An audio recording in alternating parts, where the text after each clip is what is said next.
Are you going to start turning, if you raised your floor to $1 million, you would have to turn down all your current clients. What it means is, going back to the lending example. So if you're raising it, okay, I want to do, $500 million worth of loans, right? This year in 12 months. You have to now raise the floor. If not, you're never going to hit that. And what raising the floor means, not that you're going to stop doing other things and get rid of 80% or 90%, but that you're going to raise your minimum requirement for loans. So that's why most people don't do this, because if you want to raise the floor, you're going to say, if you're a lender, okay, I'm not doing anything under $1 million.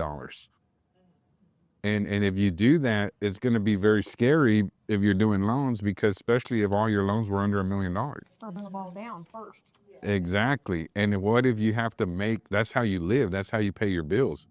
So if you were doing loans, that were under $1 million, or even every once in a while you do $1 million or a $1.5 million loan, right? Because we're talking residential. Maybe you were doing residential.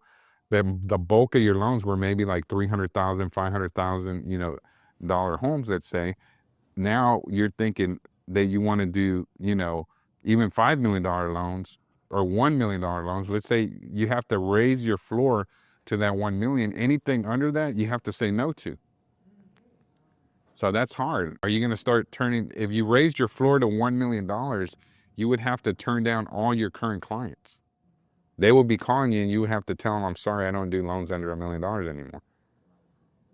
Be careful raising the floor. Do you start to, exactly. Do you start to see how it takes a certain type of person to be able to do that, to raise the floor, to be able to do 10 times what you're doing now?